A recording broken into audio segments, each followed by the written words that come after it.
Welcome दोस्तों। उम्मीद करता हूँ खैर आपके अच्छे होंगे और प्रॉफिट के अंदर ट्रेडिंग कर रहे होंगे। अच्छा दोस्तों, इस हफ्ते हम अपने फंडामेंटल और टेक्निकल एनालिसिस का जायजा लेते हैं। देखते हैं कि मार्केट में क्या सूरत हाल है, गोल्ड की और दीगर पेयर्स किस जगह पे पहुंचे हैं और क्या करने को तैयार हैं। सबसे पहले मंडे वाले दिन अगर 29 जनवरी को हम थोड़ी सी नजर दोहराएं, थोड़ा सा देखें, तो 29 जनवरी को कोई भी बड़ा इवेंट नहीं है, बल्कि छोटा इवेंट पे नहीं है। सिर्फ दो न्यूज हैं, वो भी छोटी छोटी सी माइनर न्यूज हैं, कोई इतना बड़ा इम्पैक्ट क्रिएट नहीं करने वाली। यानी मंडे वाले दिन तो मार्केट इतनी फास्ट नहीं होने वाली, इतनी तेज नहीं होने वाली, इतनी बेहतर नहीं होने वाली। उसके बाद है ट्यूसडे। तो ट्यूसडे को छोटी न्यूज हैं, काफी ज्यादा न्यूज हैं, जिससे ये है कि मार्केट के अंदर हलचल अच्छी रहेगी, खास करके यूरो और पाउंड वाले पेयर के अंदर। पूरा दिन गुजरने के बाद 8 बजे डॉलर की बड़ी इंपॉर्टेंट न्यूज है, सीबी कंज्यूमर कॉन्फिडेंस और जॉब्स जॉब्स ओपनिंग। अब सीबी कंज्यूमर कॉन्फिडेंस का जो डाटा है वो अच्छा, हाईली पॉजिटिव है, जबकि जॉब्स जॉब्स ओपनिंग का जो डाटा है वो नेगेटिव है। दोनों न्यूज़ में से एक न्यूज़ को पॉजिटिव देखा जा सकता है, एक को नेगेटिव देखा जा सकता है। मेरे ख्याल में जॉब्स जॉब्स ओपनिंग का जो डाटा है वो भारी रह सकता है सीबी कंज्यूमर कॉन्फिडेंस के ऊपर। यानी ये न्यूज़ जो है वो बड़ी इम्पैक्ट करने वाली न्यूज़ है, हैवी इम्पैक्ट करने वाली न्यूज़ है, बड़ा इम्पैक्ट क्रिएट कर सकती है ये न्यूज़। तो ये डायरेक्शन मार्केट की कोई इस न्यूज के ऊपर, ट्यूसडे वाले के ऊपर एक डायरेक्ट डायरेक्शन नहीं दी जा सकती। इसके ऊपर कहा जा सकता है कि डॉलर वीक भी हो सकता है और एक मिली जुली मूवमेंट भी आ सकती है, यानी दोनों तरफ न्यूज के टाइम के ऊपर। तो इसको कंफर्म नहीं कहा जा सकता, लेकिन मुझे लग रहा है कि इस न्यूज को, जो जॉब्स जॉब ओपनिंग वाला डाटा है, अगर ये डाटा एग्जैक्ट आता है तो डॉलर वीक होगा ट्यूसडे को 8 बजे। उसके बाद वेडनेसडे को अगेन न्यूज़ हैं जी। ऑस्ट्रेलियन डॉलर की सीपीआई की क्वार्टर रिपोर्ट है और ऑस्ट्रेलियन डॉलर की सीपीआई की इनली रिपोर्ट है। अब क्वार्टर रिपोर्ट और इनली रिपोर्ट जो होती है वो न्यूज की, खास करके न्यूज ट्रेडिंग के लिए कोई बड़ी इंपैक्टफुल नहीं होती। लेकिन ये कि नॉर्मल जैसे आप इंट्राडे ट्रेडिंग कर रहे हो और न्यूज से सिर्फ डायरेक्शन ले रहे हो, क्योंकि अमूमन मैं आपको ये रिकमेंड करता हूँ कि न्यूज से, जब आप न्यूज को रीड कर रहे हो तो न्यूज से सिर्फ एक डायरेक्शन लें, और उसके बाद फिर जो डायरेक्शन न्यूज दे रही हो उस तरफ की एंट्री इंट्राडे में टेक्निकल एनालिसिस के मदद से तलाश करके ले लें। तो ये जो सीपीआई की क्वार्टर या क्वार्टर रिपोर्ट सीपीआई की कोई भी हो, किसी भी पेयर की हो, या ईयरली रिपोर्ट हो, सालाना रिपोर्ट हो, वो कोई बड़ा इम्पैक्ट नहीं क्रिएट करती। लेकिन इंट्राडे ट्रेडिंग के लिए आपको मूवमेंट को जस्टिफाई करने के लिए, या मूवमेंट अच्छी रहेगी या नहीं रहेगी, ये आपको जरूर बता सकती है। तो सीपीआई क्वार्टर रिपोर्ट के अंदर अगर हम थोड़ा सा गौर से देखें, थोड़ा सा हम इसको तसल्ली से देखें, तो सीपीआई क्वार्टर रिपोर्ट के अंदर जो डाटा है वो नेगेटिव है, माइनस में है। ऑस्ट्रेलियन डॉलर वीक हो सकता है। आपको सेल के अंदर ट्रेड के तरफ देखना चाहिए। अगर इंट्राडे में कोई सेलिंग की अपॉर्चुनिटी ऑस्ट्रेलियन डॉलर के पेयर के अंदर मिलती है, तो आपको इस दिन, अगर आप इंट्राडे ट्रेडर हो, तो इस दिन या इससे पिछला जो दिन है आपको वो अपॉर्चुनिटी लेनी चाहिए, यानी ट्यूसडे को, क्योंकि ये वेडनेसडे को सुबह के टाइम पे न्यूज है और अमूमन पाकिस्तान में इस टाइम पे बहुत कम लोग ट्रेड कर रहे होते हैं। उसके बाद यूरो की जर्मन प्रीलाइम सीपीआई, जो कि न्यूट्रल रिपोर्ट है, तो न्यूट्रल रिपोर्ट के ऊपर ये हम कह सकते हैं कि मूवमेंट अच्छी रहेगी करेंसी के अंदर उस दिन, वेडनेसडे को। लेकिन ओवरऑल कोई डायरेक्शन का तय नहीं किया जा सकता, लेकिन टेक्निकल एनालिसिस की मदद से ट्रेड जरूर ली जा सकती है। उसके बाद 6:15 पे ADP non farm employment change है, यानी उसके बाद जनाब जीडीपी की न्यूज है, कैड की और यूएसडी की एम्प्लॉयमेंट कॉस्ट इंडेक्स है। अब ADP non farm employment change की तरफ देखें तो ये एक नेगेटिव न्यूज है, हाईली नेगेटिव न्यूज है, और इसके ऊपर डॉलर जो है वो वीक हो सकता है। उसके बाद कैनेडियन डॉलर की जीडीपी की रिपोर्ट देखें तो ये स्लाइटली लिटिल पॉजिटिव है, बहुत बड़ा इंपैक्ट क्रिएट करने वाली न्यूज नहीं होगी ये। मुझे नहीं लगता कि इसको हम न्यूज के तौर पे ट्रेड कर सकते हैं, इंट्राडे के तौर पे हम इसको ले सकते हैं, अगर आप कैनेडियन डॉलर के पेयर्स को देखते हो तो।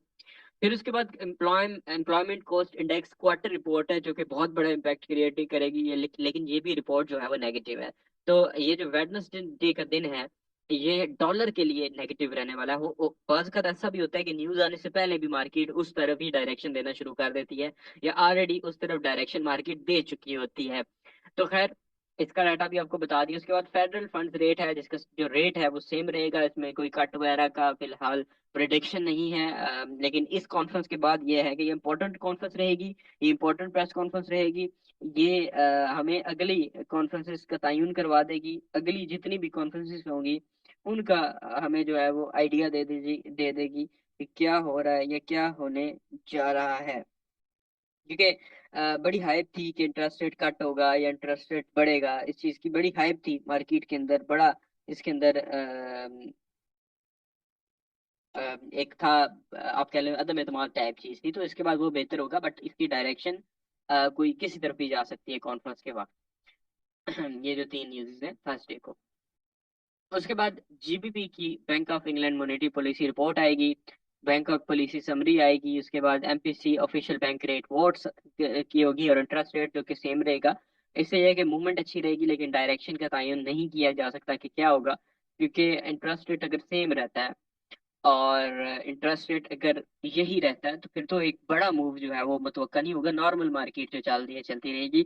अनएम्प्लॉयमेंट क्लेम्स के ऊपर बात करें, जो कि 6:30 पे न्यूज है, तो 6:30 पे जो अनएम्प्लॉयमेंट क्लेम्स की न्यूज है वो नेगेटिव में है, इसका डाटा भी नेगेटिव के अंदर है, माइनस के अंदर है, पॉजिटिव डाटा नहीं है, डॉलर के अगेंस्ट ये डाटा है। उसके बाद यूएसडी की आईएसएम मैन्युफैक्चरिंग पीएमआई है, और मैन्युफैक्चरिंग पीएमआई में 47, 47.4 से 47 आ रही है, यानी कि जो मैन्युफैक्चरिंग सेक्टर है उसके ग्रोथ के अंदर आप कह लो, या पीएमआई के अंदर जो है वो थोड़ा नेगेटिव इम्पैक्ट है, यानी ये न्यूज भी माइनस के अंदर है, डॉलर के अगेंस्ट है। उसके बाद आखिरी हफ्ते की आखिरी न्यूज और इम्पोर्टेंट न्यूज भी है, जो कि है एनएफपी की न्यूज, जो कि पहली है एवरेज हॉर्ली अर्निंग्स, उसके बाद non farm employment change, unemployment rate, और रिवाइज्ड यूओएम कंज्यूमर सेंटीमेंट। अब ये इंपॉर्टेंट है, और वीक की आखिरी फंडामेंटल न्यूज है, ठीक है, इस वीक की आखिरी फंडामेंटल न्यूज है, लेकिन बड़ी इंपॉर्टेंट है। अब इसके ऊपर देखा जाए तो एवरेज हॉली अर्निंग की टोटल तीन न्यूज़ेस हैं, और सर्दियों में 6:30 पे आती हैं हर महीने के पहले जुमे को। इस न्यूज को एनएफपी कहा जाता है। पहली न्यूज है एवरेज हॉली अर्निंग, जिसका डाटा आप देख सकते हैं कि कमी है 0.4 से 0.3 है, which is slightly negative data. उसके बाद है नॉन फॉर्म एम्प्लॉयमेंट चेंज के अंदर, ये भी 216 के से 170 की है, स्लाइटली नेगेटिव डाटा। और मतलब कि जो प्रिडिक्शन होती है वो एग्जैक्ट डाटा की नहीं होती, एनएफपी में ऊपर नीचे आता है, लाइक अगर वो 3.7 दिखा रहे हैं, 3.8 दिखा रहे हैं, तो हो सकता है 3.99 ज्यादा बढ़े। जॉब्स में वो कमी 170 के तक दिखा रहे हैं, हो सकता है 150 के तक का डाटा मजीद माइनस में आए। एवरेज वाली अर्निंग्स में भी इसी तरह है, अगर 0.3 दिखा रहे हैं, डाटा 2 आता है, तो वो हाईली बुलिश हो जाएगा। अभी तो स्लाइटली बुलिश का वर्ड यूज कर रहा हूँ कि जो डाटा तीनों अवेलेबल हैं, एवरेज वाली earning, non farm employment change, और एम्प्लॉयमेंट रेट, अगर इन डाटा की बात की जाए तो ये डाटा हाईली नेगेटिव डाटास को देखा जाए तो नेगेटिव न्यूज है, लेकिन जब न्यूज आती है तो वो फिर हाईली नेगेटिव, ये डॉलर के हाथ में बेहतर नहीं है। एनालिसिस में देखें तो वही हमारे पास टीएल अवेलेबल है, जो हमारे पास लास्ट रिसेंट अवेलेबल थी। उसको ब्रेकआउट उसका नहीं हुआ, लेकिन ये इंट्राडे में कुछ ट्रेड्स मैंने दी थी, वो मिली भी। और मैं इस ये जो एंगल ऊपर वाला टीएल वाला आ रहा है, H4 का जो एंगल आ रहा है D1 में, तो ये कि एक सिचुएशन लग रही है कि सेल लॉन्ग टर्म जा सकता है, लेकिन क्योंकि लास्ट टाइम दिसंबर में उन्होंने रेट हाइक्स और रेट कट्स और इन चीजों के ऊपर बड़ी गुफ्तगू की थी, बड़ा इसको मौजूद बहस बनाया था, तो उस वजह से मार्केट में वो कॉन्फिडेंस नहीं आ रहा, लेकिन उम्मीद है कि इस एफओएमसी के बाद काफी हालात बेहतर हो जाएंगे। तो H4 के अंदर तो ये वाली जो टीएल आ रही है, ये जो चैनल हमने ड्रॉ किया हुआ है, ये वैलिड है। और इसका अगर बाय हम उसी सूरत में करेंगे, इस जगह पे जिधर से ये खड़ा है, अगर नीचे जाता है फिर तो ये है कि हम लोअर लो से एक शॉर्ट बाइंग कर सकते हैं, ठीक है, इस एरिया से हम एक शॉर्ट बाइंग कर सकते हैं। उससे उससे पहले तो नहीं कर सकते, इस एरिया से हम शॉर्ट बाइंग कर सकते हैं। ये एरिया 1985 के करीब करीब बनता है, या 1988 के करीब करीब बनता है, लेकिन उससे पहले अगर हमें बाइंग करनी है तो वो हम इस टीएल के ऊपर ब्रेकआउट के ऊपर करेंगे। ये है H4 का डाटा। H1 जो है वो कोई खास सर्कमस्टांसेस नहीं दिखा रहा, लेकिन एक फ्लैग का स्ट्रक्चर जरूर दिखा रहा है। जो ऐसा लग रहा है कि डाउनवर्ड अगर ब्रेक करता है तो मार्केट में इंट्राडे के अंदर हमें एक डाउनवर्ड ट्रेड मिल जाएगी, और मार्केट साथ ही H4 का अपना स्विंग भी कंप्लीट कर लेगी। वो स्विंग कौन सा है? वो स्विंग ये वाला है कि अगर मार्केट नीचे की तरफ जाती है या नीचे ब्रेकआउट करती है डाउनवर्ड, तो एक तो H4 का ये जो स्विंग है, लोअर हाई लोअर लो, ये कंप्लीट हो सकता है। दूसरा H1 का जो फ्लैग है ये वाला, इसकी टीपी हो सकती है। तो फ्लैग ड्रॉ कर लें तमाम इंट्राडे ट्रेडर्स, उनको वीक के अंदर जो अभी एंट्री अवेलेबल है वो इस इसके इसके ब्रेकआउट के ऊपर, जो कि पॉसिबली फ्लैग का जो ब्रेकआउट होता है वो डाउनवर्ड ही होता है, लेकिन आई विल रिकमेंड यू कि बाय, अगर इसका ऊपर ब्रेकआउट हो जाता है तो बाय मत कीजिएगा, बाय उसी सूरत में कीजिएगा जब ये बड़ी वाली ग्लोबल टीएल, जिसको कह सकते हो, ग्लोबल तो नहीं, ग्लोबल तो बड़े जरा टाइम फ्रेम की टीएल होती है, D1 H W1 की, इसको इसकी तरफ बाइंग कीजिएगा। और सेलिंग इसके नीचे डाउन साइड ब्रेकआउट के ऊपर आप कर सकते हैं intraday selling proper, healthy SL के साथ और हेल्दी टीपी के साथ, दोनों चीजें हेल्दी रखिएगा, खुले दिल से रखिएगा, कंजूसी मत कीजिएगा। अब जरा अपने पेयर जीबीपी यूएसडी की तरफ चलते हैं। जीबीपी यूएसडी, अगर मैं H4 के ऊपर जाऊं तो H4 में वही एक साइड वे ट्रेंड का स्ट्रक्चर बना हुआ है इसके अंदर। वही मार्केट इस टाइप के स्ट्रक्चर के अंदर है, D1 के अंदर भी और H4 के अंदर भी। और ये जिस दिन ब्रेक हुआ, एक लंबा ट्रेंड हमें D1 और H4 के ऊपर देखने को मिलेगा, लेकिन मार्केट इस फिलहाल इस स्ट्रक्चर के अंदर मूव करने की कोशिश ही कर रही है। ये देख सकते हैं मार्केट इसी रेंज के अंदर घूम रही है। ये जो रेंज हमने मार्क की है, ये ऊपर भी ब्रेक होती है देन भी हमें एक बड़ा एंट्री मिल सकती है, नीचे डाउन साइड ब्रेक होती है तो हमें बड़ी एक एंट्री मिल सकती है। और रही बात H4 की, तो H4 में पहले भी ये कुछ देर के लिए इसके अंदर, इसी के अंदर कुछ देर के लिए एक चैनल का स्ट्रक्चर इसने बनाया था, उसके बाद ब्रेकआउट हुआ, फिर मार्केट बाय गई, और अभी हम देख रहे हैं कि फिर वही उस टाइप का जो स्ट्रक्चर है फिर हमें बनता हुआ नजर आ रहा है। तो अगर ये स्ट्रक्चर ब्रेक करता है तो आप एक शॉर्ट सेल कर सकते हैं। ये आपको कम से कम दो मूव यहाँ पे है। अगर तो यहाँ पे मंडे या ट्यूसडे को एविडेंस मिलता है तो एक बाय का मूव हो सकता है रेजिस्टेंस लाइन तक।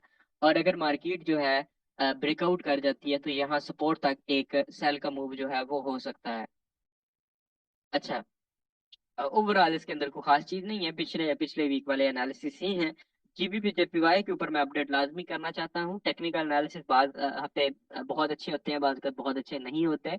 टेक्निकल एनालिसिस के अकॉर्डिंग जो जीबीपी जेपीवाई है, इसके हालात जो हैं वो कोई अच्छे नजर नहीं आ रहे सेलर्स के लिए। लास्ट टाइम भी मैंने प्रेडिक्शन की थी, मुझे याद आ गया कि इंटरेस्ट रेट -10 ही रहना था और इंटरेस्ट रेट के अंदर कोई चेंज नहीं था।